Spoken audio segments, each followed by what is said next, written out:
ఇక ఈ cinema trailer చూసిన తర్వాత నాకు ఎక్కడో మనం ఉండే పెద్దరికాంతో మనలో మనం సంసారపక్షంగా ఉంటున్నాం, మన కుటుంబం అని. కానీ ఎక్కడో అన్నగారిపోయినటువంటి ఉంటే సరే అది ఆ కోరికలు గబుక్కుని పెళ్ళు బుక్కింది ఆఫ్టర్ ట్రైలర్. మనిషి కొంచెం మోటుగా ఉన్నాడు, ప్రౌఢలాగా అనిపిస్తున్నాడు, కానీ గ్లామర్ తగ్గలేదు, కసుక్కని అనిపిస్తున్నాడు. ఈ అమ్మ అసలు ఇది విశ్వక్షేణి కాకుండా నిజంగా ఆడపిల్ల అయి ఉంటే ఎక్కడో గుండె జారి కొంచెం గల్లంత అయ్యేదేమో అనిపించింది ఆ మురుగు నాకు. అంత గ్లామర్గా ఉన్నాడు. నేను చేశాను ఆ సినిమాలో, తర్వాత నరేష్ చేశాడు, అలాగే రాజేంద్ర ప్రసాద్ గారు ఇంకో సినిమాలో చేశారు. ఇవన్నీ కూడా బాగా ఆడినాయి. ఇందాక ఆయన చెప్పినట్టుగా, మన అనిల్ రావిపూడి గారు చెప్పినట్టుగా అన్నీ కూడా మంచి హిట్స్ అయినాయి. ఈ సినిమా కూడా ఖచ్చితంగా హిట్ అవుతుంది. అది హిట్ అవ్వాలని కోరుకుంటున్నా అన్నాం. హిట్ గ్యారంటీ ఈ సినిమాకి.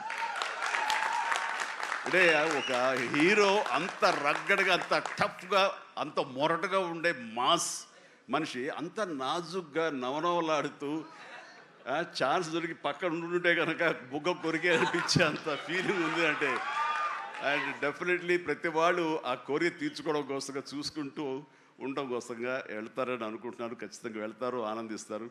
అండ్ విశ్వక్షేణ్ అటు మాస్గా చేశాడు, ఇటు క్లాస్గా అమ్మాయిగా రాణించి అలా బాగా చేశాడు.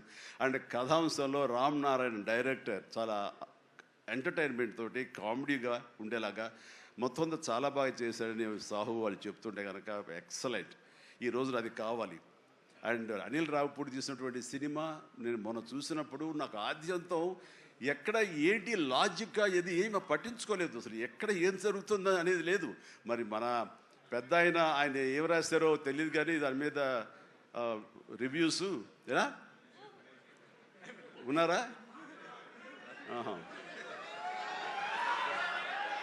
ఆయన ఏం రాస్తారో నేను చూడలేదు, కానీ నా లాజిక్ అది పట్టించుకోకపోతే మాత్రం ఆద్యంతో సినిమా నేను నవ్వుతూనే ఉన్నాను, వెంటనే అవుతూనే ఉంది. వెంకటేష్ గారిని ఇవంతా చేశారు.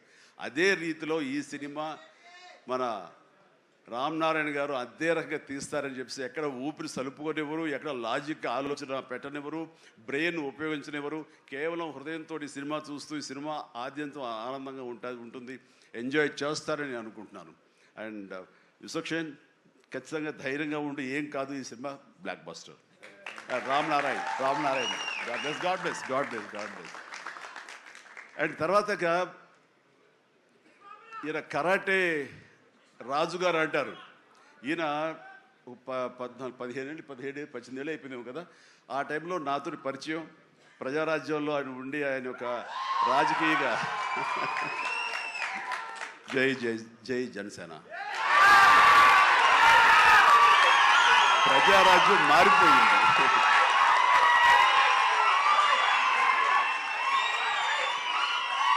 ప్రజారాజ్యం రూపాంతరం చెందింది జనసేనగా.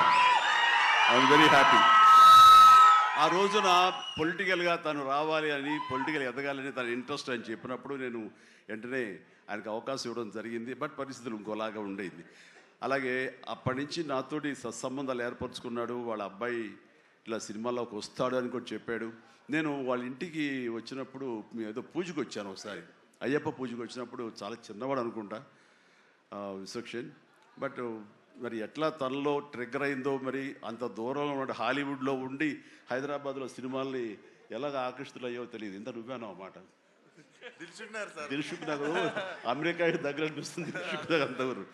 సో ఖచ్చితంగా తనకి కావాల్సిన విధంగా తనకున్న హిడెన్ టాలెంట్స్, అటు రైటింగ్ కానివ్వండి, అటు డైరెక్షన్ టాలెంట్స్ కానివ్వండి, యాక్టింగ్ కెపాసిటీస్ కానివ్వండి, ఇన్ని ఉన్న వ్యక్తి ఇంటి పట్టును కూర్చోలేరు. ఖచ్చితంగా పరిశ్రమ రావాలి, ఇక్కడ అభివృద్ధి చెందాలి, ఇక్కడ తన సత్తా చాటుకోవాలి, తన జెండా పాతాలి. అది అండ్ అలాంటి అవకాశాలు నిండుగా మెండుగా ఉన్నాయి. ఇప్పటికే ప్రూవ్ చేస్తూ వెళ్ళిపోయాడు. ఇంకా ఈ సినిమా తర్వాత ఆడవాళ్ళ గుండెల్లో మగవాళ్ళ గుండెలో స్థానం సంపాదించుకుంటాడు. కొంచెం ప్రౌడ్గా అనిపిస్తాడు. కాబట్టి నాలాంటి కూడా కొంచెం అలా చూసే అవకాశాలు ఉన్నాయి. రైట్, చాలా సంతోషం. ఈ సినిమాలో నటించేటువంటి మన సింగ్ గారు, అభిమన్యు సింగ్ గారు. So fantastic sir, you look so tough and you are given a little comedy also. You did it fantastic. I could gauge with the small expressions. And then Dilip గారు, మనం 30 years దిలీప్ గారు ఎప్పటి నుంచో ఉన్నారు. జనసేన అన్నప్పుడల్లా ఆయన మొహము చాలా ఆనందంతో ఉంటుంది. సో జన సైనికుడు. అండ్ పృథ్వీ గారికి, అలాగే మా పాత స్నేహితుడు ఆ పృథ్వీ గారికి కూడా నేను మనస్ఫూర్తిగా నా అభినందనలు తెలియజేస్తున్నాను.